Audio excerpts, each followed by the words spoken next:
I got sent a Blu-ray for a movie that we thought was a little bit too weird for Film Fury, so we're reviewing it here on EP for Reviews on the Run. It's called Free Fire, and it stars Cillian Murphy, Brie Larson, Armie Hammer, and a bunch of other reasonably well-known actors. It's directed by a fellow named Ben Wheatley, and it takes place in 1978. It's about a gun deal that goes south, and as you could probably imply from the title, there are a lot of bullets going off. This is a movie about a gun battle, pretty much. It doesn't take long for the tensions to rise and all kinds of hand cannon to be pulled out of pockets and jackets and the backs of jeans, and people are just blasting away at each other. Now, the thing that makes this movie interesting, it was made with, as you could probably see, not much of a budget, and what Ben Wheatley really wanted to do, he wanted to calculate exactly what was going to happen with each of these projectiles and how they would impact and affect each of our principal actors.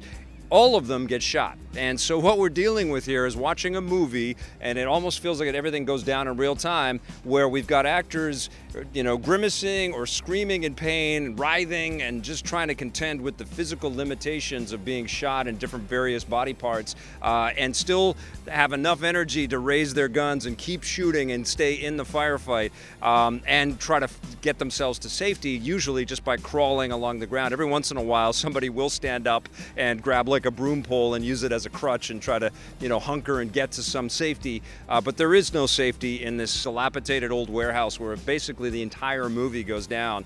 It's an impressive work of calculation and mathematics. From what I understand from watching the behind-the-scenes stuff, which is on the Blu-ray, Ben Wheatley actually had a full editing suite on set, and he was cutting the movie almost the minute after it was shot. So every camera setup, he would be back in the edit bay putting it all together. So by the time the movie wrapped, there was a rough cut of the whole thing, and that just blew away all the actors. Everybody's pretty solid in their performance. It's sort of grounded in a brutality and a reality. They're faced with these ridiculous over-the-top circumstances, and they have to contend with it and still manage to muster a little bit of strength and courage and pride to be able to make it to their next moment. There were some standouts. Sharlto Copley is always an interesting actor. He always makes some really cool choices, and he plays this crazy flamboyant South Afrikaner named Vern, who wears a pretty cool looking suit. This is the 70s, gotta remember that, and some bouncing and behaving hair. And he is a terrible shot for a guy that sells guns for a living. And he's got some pretty funny bits in there. Cillian Murphy is this IRA guy that is trying to bring all of these machine guns that he's buying off of Vern back to his brothers to fight off the English. Armie Hammer is kind of this super slick, almost Hollywood exec kind of type who is the guy that brings people together, and he's got some pretty good quips. I could really see him as a fantastic Bruce Wayne. I know it's been fixated in my mind that Armie Hammer, if Ben Affleck actually moves away from the Batman role, who are they going to give it to? And the more I see of Armie Hammer, the more I recognize that this guy would be a good choice for that. And there's nothing in this movie that really screams Batman to me, but just physically, I think the dude could carry that role quite well. Interesting guy to watch. And Brie Larson is always a really solid performer to watch. I like her in everything that she does. She has to contend with some brutal 1970s misogyny in here.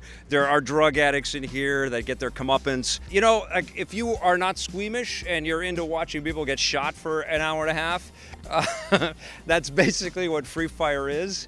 There's some interesting character work amidst the gunfire and the shots of extreme death that you're going to see in this thing.